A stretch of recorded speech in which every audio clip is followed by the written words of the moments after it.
parte de la noticia. Los 100 primeros días del gobierno de Daniel Noboa Sin marcan algunas pautas importantes para la reflexión y el debate en la mesa de análisis aquí en Así Amaneció.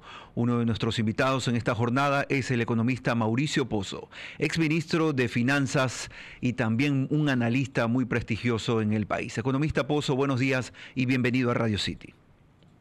Buenos días, gracias por la entrevista, a la orden. El primer balance de estos 100 días revelan que el gobierno de Daniel Noboa Sin ha hecho un buen trabajo en materia económica, economista Pozo. Si usted hace una revisión de las declaraciones antes de posesionarse y las primeras una vez posesionado, y lo que ahora se está ejecutando a la fecha, creo yo que ha habido una mejora sustantiva. Me parece que la lectura y el entendimiento del problema económico hace 100 días era bastante diferente a la que ahora se observa.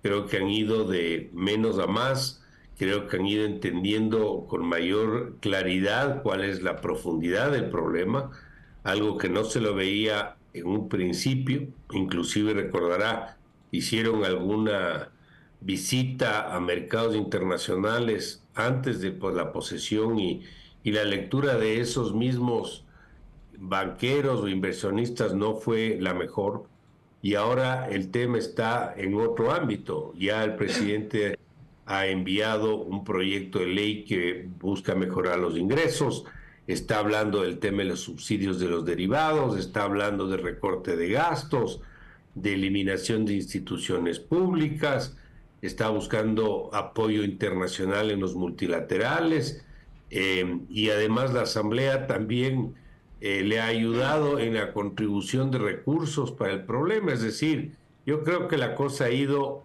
de menos a más, y eso se refleja en algunos indicadores. Uno de ellos, el riesgo país, que estuvo sobre los 2.000 puntos y ahora está en menos de 1.400, es una baja sustantiva.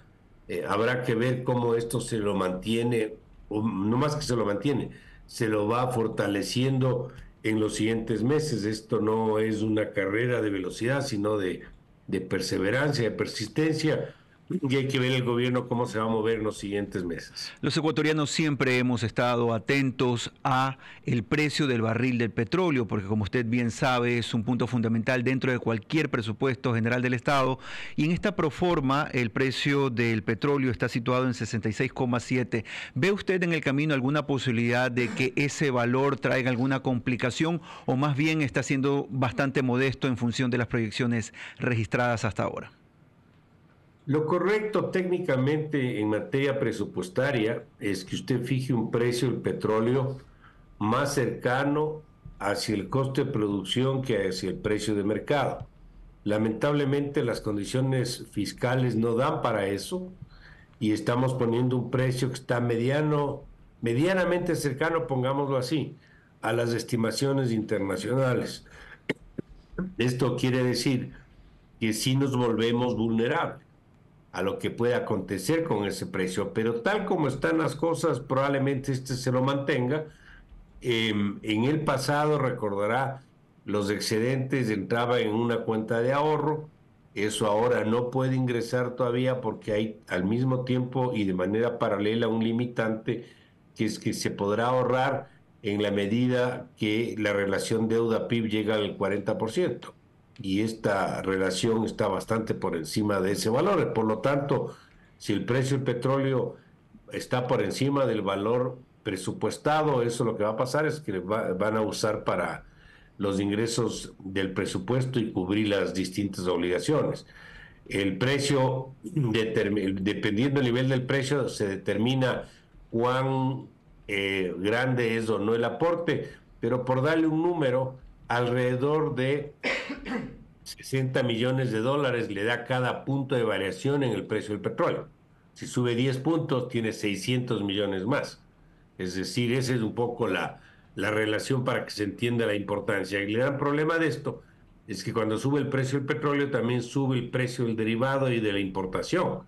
Y si usted mantiene un subsidio internamente, tiene que cubrir con recursos fiscales la diferencia entre los dos precios.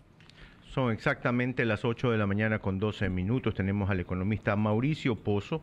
Él es exministro de Economía y Finanzas del Ecuador. Exministro, señor Pozo, lo saluda Guillermo Hidalgo. Hoy nos levantamos con 1.341 puntos de calificación de riesgo país. Pero siempre hablamos del riesgo país, el riesgo país. ¿Podría usted explicarle a nuestros oyentes qué significa en verdad el riesgo país? ¿Por qué es tan importante el riesgo país?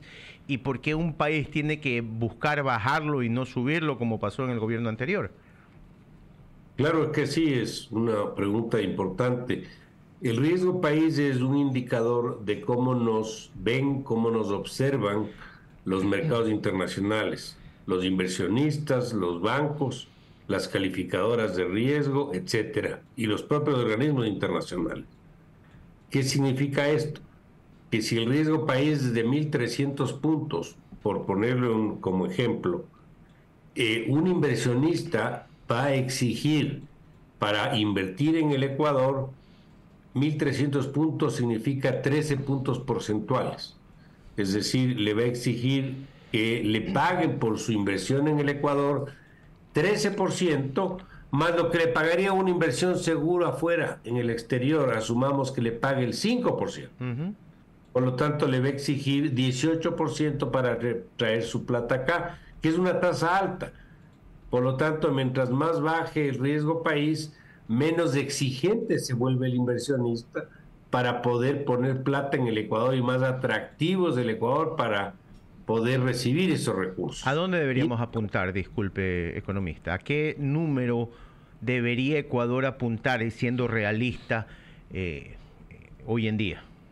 Bueno, esto no se lo puede ver en un plazo corto, hay que verle un plazo mediano y largo. El Ecuador ha tenido riesgo país entre 700 y 800 puntos, pero sigue siendo elevado. Fíjese que el Perú tiene 180. Dios mío. Y Colombia tiene 350. Es decir, estamos bastante por encima todavía, al menos que los vecinos. Pero para poder llegar a eso, ya nos vamos a necesitar meses, sino probablemente años, donde haya perseverancia y continuidad en una línea de acción económica. Pero eso no quiere decir que no estemos y no busquemos apuntar en esa dirección.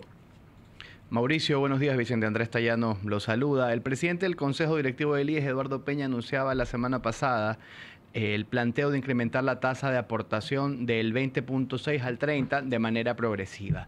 Mi pregunta, en virtud de su experiencia en finanzas públicas, es: ¿esta propuesta es realmente factible? Apartémonos de la gestión del IES, que creo que es un caso aparte. Desde su experiencia en finanzas públicas, ¿es saludable esta propuesta? ¿Es una vía para solventar la situación actual que vive el IES, que diría yo que está en terapia intensiva? A ver, Vicente, gracias por la entrevista. Tal vez dos temas.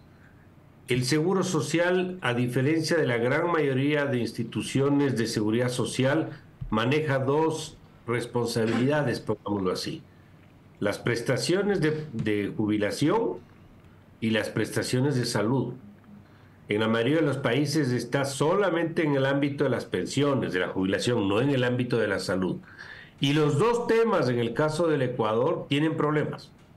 El problema pensional es un problema estructural y el problema de salud también es un problema estructural.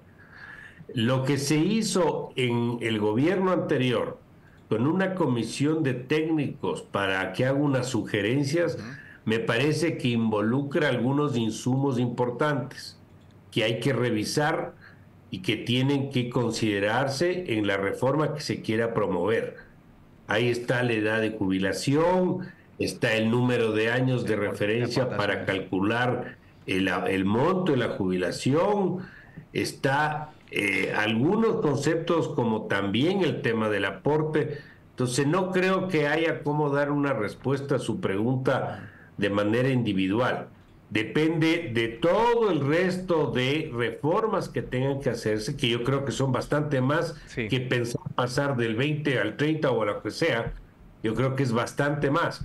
Porque si usted hace eso, simplemente por darle un ejemplo, y no ajusta el lado de la gestión, de la administración, del gasto, Así es una institución con 38,000 personas, imagínense. Manejar una institución con 38,000 personas es muy difícil, donde hay problemas de corrupción, hay problemas de administración de hospitales, hay de todo. Entonces, creo que hay que darle una reforma integral, completa a los dos ámbitos. ¿Qué otras sugerencias se pueden incorporar? Y de ahí sacar una conclusión de qué es lo que más se adapta a la situación. Lo que sí estoy de acuerdo es que esto no puede ser de una sola. Esto tiene que ser gradual. O sea, no es que de hoy a mañana la edad de jubilación, por poner un ejemplo, pasa de 60 a 63 o a 65, o que el aporte pasa de tanto a tanto. No, esto tiene que ser gradual por obvias razones.